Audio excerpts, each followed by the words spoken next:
بسم اللہ الرحمن الرحیم۔ حدیث نبوی صلی اللہ علیہ وآلہ وسلم۔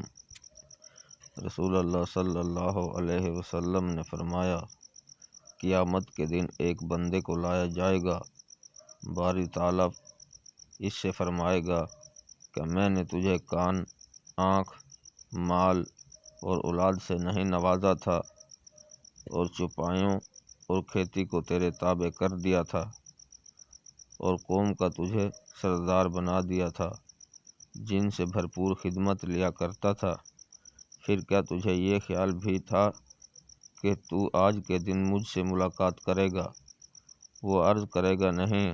اللہ تعالیٰ فرمائے گا، آج میں بھی تجھے بھول جاتا ہوں جیسے تو مجھے دنیا میں بھول گیا تھا۔ حدیث نمبر 2438، سنن ترمذی۔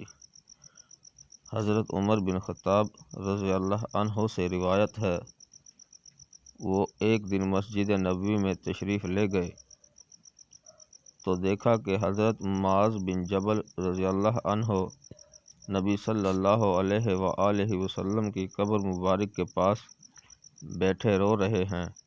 انہوں نے کہا، آپ کیوں رو رہے ہیں؟ حضرت معاذ رضی اللہ عنہ نے فرمایا، مجھے رسول اللہ صلی اللہ علیہ وآلہ وسلم سے سنے ہوئے ایک ارشاد کی وجہ سے رونا آ رہا ہے۔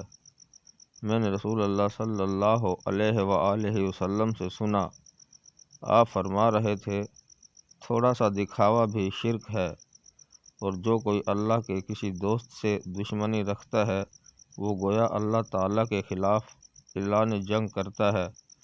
اللہ تعالیٰ کو وہ گمنام متقی نیک لوگ پسند ہیں جو غیر حاضر ہوں تو انہیں تلاش نہیں کیا جاتا، اگر موجود ہوں تو انہیں بلایا نہیں جاتا، نہ انہیں پہچانا جاتا ہے۔ ان کے دل ہدایت کے چراغ ہیں، وہ ہر ایک غبار آلود تاریک فتنے سے نکل جاتے ہیں اور فتنوں سے متاثر ہو کر گمراہ نہیں ہوتے۔ حدیث نمبر 3989، سنن ابن ماجہ۔ سیدنا ابن عباس رضی اللہ عنہما کا بیان ہے کہ رسول اللہ صلی اللہ علیہ وآلہ وسلم نے فرمایا، آخر زمانے میں ایسے لوگ ہوں گے جو سیاہ رنگ سے اپنے بال رنگین کریں گے جیسے کبوتروں کے سینے ہوتے ہیں، یہ لوگ جنت کی خوشبو نہیں پائیں گے۔ حدیث نمبر 4212، سنن ابو داؤد۔ حضرت ابو ہریرہ رضی اللہ عنہ بیان کرتے ہیں، رسول اللہ صلی اللہ علیہ وآلہ وسلم نے فرمایا، میری امت کی ہلاکت و تباہی قریش کے چند نوجوان لڑکوں کے ہاتھوں ہوگی۔ حدیث نمبر 5388، مشکوٰۃ المصابیح۔ ناظرین کرام، مزید ویڈیو دیکھنے کے لیے چینل سبسکرائب کریں اور بیل آئیکن پریس کریں تاکہ ہر آنے والی ویڈیو آپ کو بر وقت موصول ہوتی رہے۔ شکریہ۔